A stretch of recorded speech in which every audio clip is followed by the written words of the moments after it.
Salut, c'est Cyril de Web de Fou, j'espère que tu vas bien aujourd'hui. On se retrouve pour un nouveau podcast pour voir ensemble la technique pour sécuriser une base email. Écoute-moi bien, j'ai fait un titre très généraliste parce que ce que tu vas apprendre dans ce podcast, je veux vraiment le réserver à ceux qui m'écoutent, tu vois. Parce que ce que je vais te révéler là-dedans, c'est un truc de dingue. Et tu vas voir, le titre, c'est pas vraiment ça en rapport avec le contenu, tu vas kiffer. Avant ça, tu connais le truc, tu cliques sur le bouton s'abonner, tu vas dans la description, il y a un lien, tu cliques sur le lien, ça s'appelle Rejoins mes contacts privés, tu mets ton email et tous les matins, tu reçois un podcast à forte valeur ajoutée avec des informations qui vont changer ta vie et ton business, crois-moi. Ok ?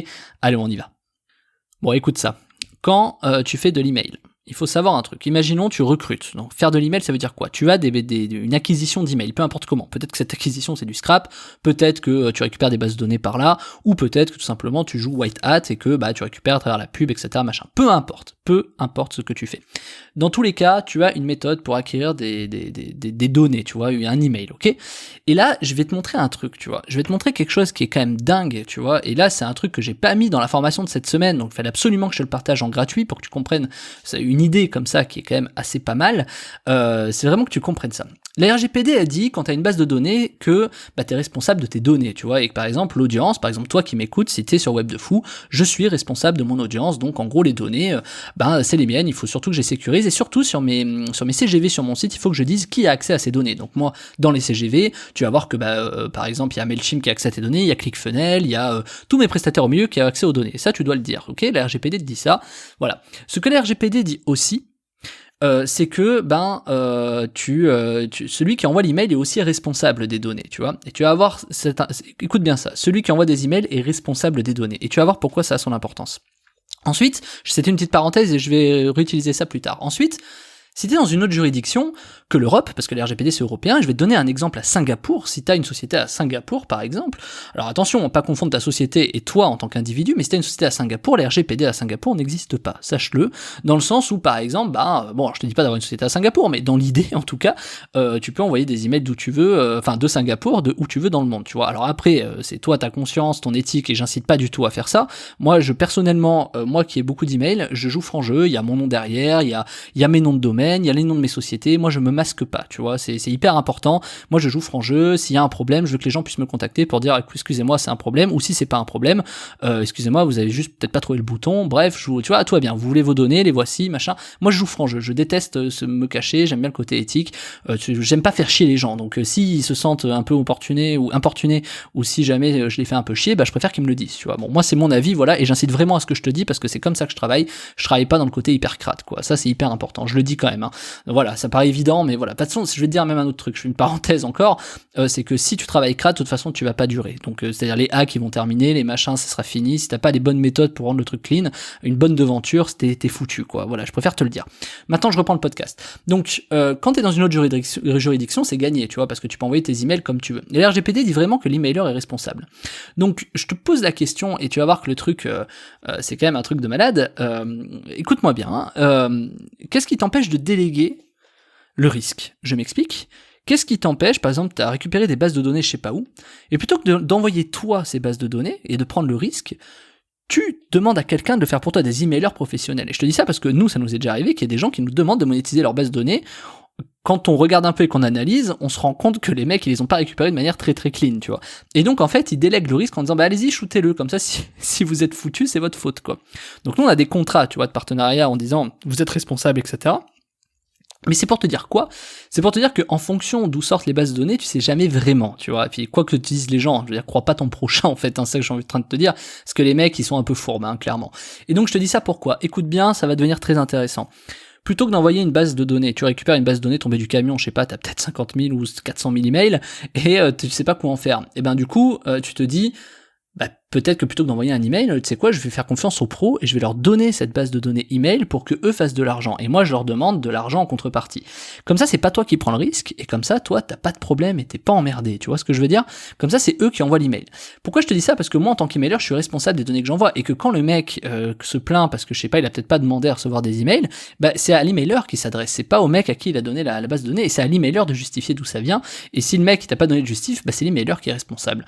Donc déléguer ce risque, c'est hyper intéressant intéressant puisque tu vas comprendre, si en plus tu le fais, tu as quelqu'un qui fait ça en Suisse, imaginons, en Suisse qui n'est pas donc l'Europe, et ben en fait tout simplement il n'y a pas de problème en Suisse, la RGPD n'existe pas.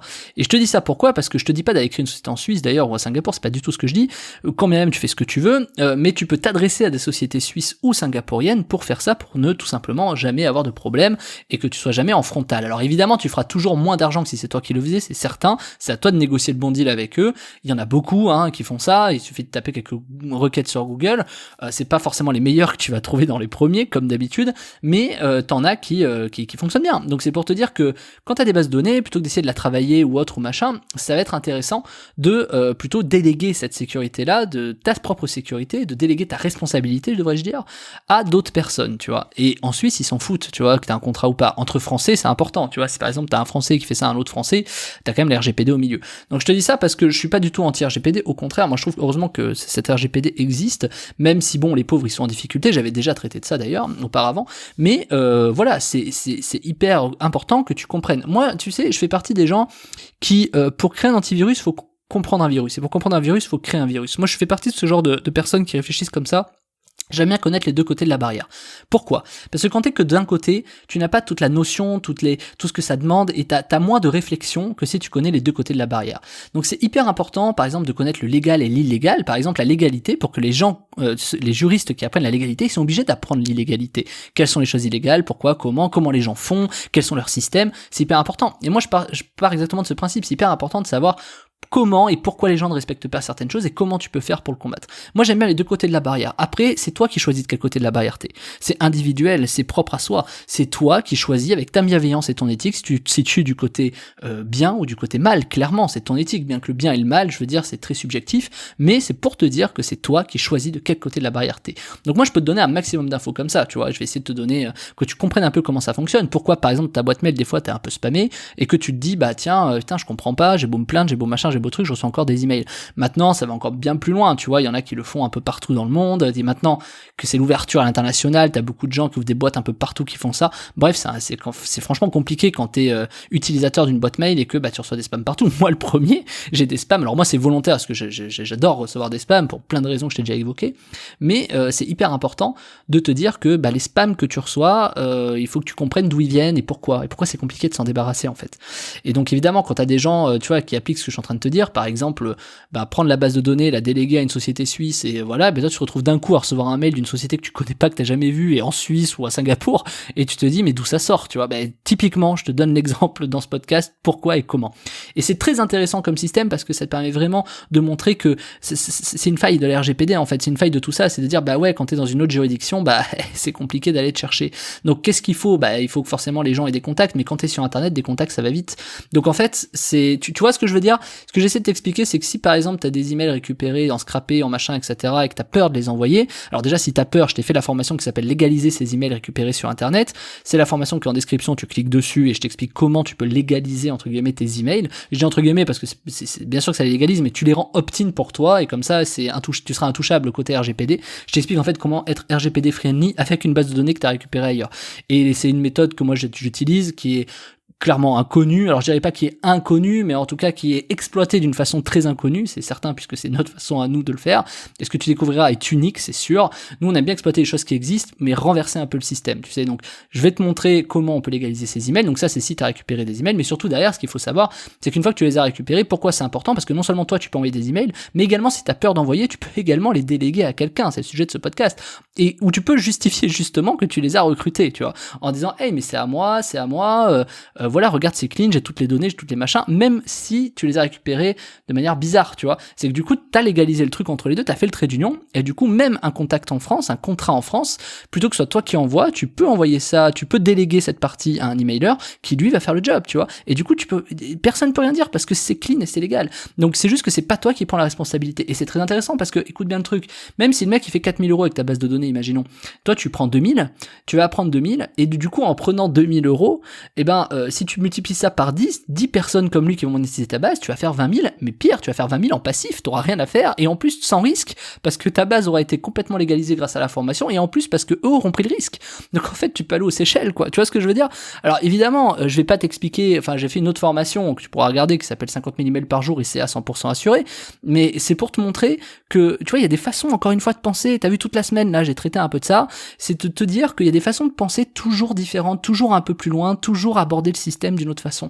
Pour te dire que finalement, oui, tu vas pas faire 15 000 euros par toi-même, tu vas peut-être faire que 10 000, mais tu vas faire 10 000 parce que tu auras délégué à 5 personnes qui auront fait 2 000 euros, pardon. Du coup, tu vas faire 10 000 en passif. Et nous, ça, on le fait énormément. Quand on a nos bases de données, quand on recrute, alors à part Web de Fou, parce que c'est vraiment différent, moi, tu vois, j'y tiens, je fais un truc différent à côté, mais quand on a des bases de données qu'on récupère, on fait de la rencontre en ligne, machin, etc., qu'on délègue ces bases de données à d'autres personnes, etc., machin, que ce soit en Suisse, que ce soit en France, avec des contrats, nous on est hyper clean, y a pas de sujet, mais c'est pour te dire que du coup, t'as du revenu passif qui tombe en mode, tiens, lui il me file 2000, lui il me file 2000, parce qu'ils prennent tes bases de données pour le faire. Et je veux pas, beaucoup de personnes, mais ce sera pas le sujet de ce podcast, se disent, oui, mais moi je vais pas donner mes fichiers clients, etc., bien sûr qu'il faut le faire, pour les raisons que je t'ai expliquées cette semaine, il a besoin d'un frigo, mais il a aussi besoin d'une paire de chaussures, etc. Tu écoutes les anciens podcasts, tu vas comprendre. Et du coup, si tu les as pas écoutés. Donc du coup, bien sûr que c'est pertinent de faire ça, tu vois. Et donc en plus, c'est pas toi qui prends le risque. Les gens te payent pour ça, toi tu as juste eu la donnée que tu redonnes en fait, tu vois, enfin que tu vends comme un fichier client, et du coup, qui est ton fichier client parce qu'il a été légalisé grâce à la formation, et donc du coup, l'histoire elle est réglée en fait. Tu sais quoi, tu bois un café et tu comptes les sous, et t'as même pas besoin de travailler, tu vois. Alors évidemment, les mecs en face, ils vont essayer de gruger un peu, tu vois, ouais, bon, parce que tu pourras jamais vraiment vérifier combien ils font, mais de toute façon, s'ils font ça mal, je veux dire, à la fin, ils ont plus de source de trafic non plus que tu leur apporteras, donc tu vois, ça n'a pas vraiment de pertinence pour eux de mal jouer le jeu. Donc ce sera un autre sujet, mais c'est pour te dire que quand tu délègues un truc comme ça, tu travailles pas, tu gagnes un peu moins, mais par contre c'est passif, quoi. Donc c'est vraiment quelque chose qui fonctionne. Moi je sais que c'est une retraite assurée, par exemple, ce système, voilà. Donc je voulais t'en parler comme ça pour te dire, c'est un truc que j'avais pas mis dans la formation parce qu'elle est pas forcément pertinente par rapport à la formation. Je l'avais noté de t'en parler aujourd'hui. Il fallait absolument que je t'en parle si t'es infidèle. T'as vu que c'est pas vraiment la technique pour sécuriser une base email, c'est pas vraiment le sujet, mais un peu quand même, tu vois. J'ai vraiment voulu dédier ça pour les gens qui m'écoutent et pour les personnes qui sont fidèles, parce que je sais qu'aujourd'hui, notamment le week-end, il y a moins de personnes qui écoutent, je le vois dans les stats, donc c'était vraiment pour te donner cette valeur ajoutée là. Donc j'espère que t'as kiffé, et bien sûr, si tu veux apprendre à légaliser tes emails, je t'ai laissé la formation en description. Attention, le prix il augmente demain à 23h59, il double, et parce que cette formation est vraiment trop puissante. Donc je t'explique comment légaliser des emails récupérés sur internet, je t'explique toutes les méthodes pour qu'ils soient à toi, les rendre opt-in, RGPD friendly, qu'elles soient clean, propres, qu'on puisse jamais rien te dire dessus. Tu vas voir, c'est hyper facile quand tu sais comment il faut faire, et je t'explique tout, je te montre tout dans la formation. Je te laisse cliquer sur le lien, ça s'appelle légaliser ses emails récupérés, et je te retrouve tout de suite derrière, une fois que tu as sorti ta carte bleue et que tu as inséré ces numéros sur la page de vente et que tu as cliqué sur télécharger la formation. Voilà, allez, je te dis à tout de suite. Salut Martin.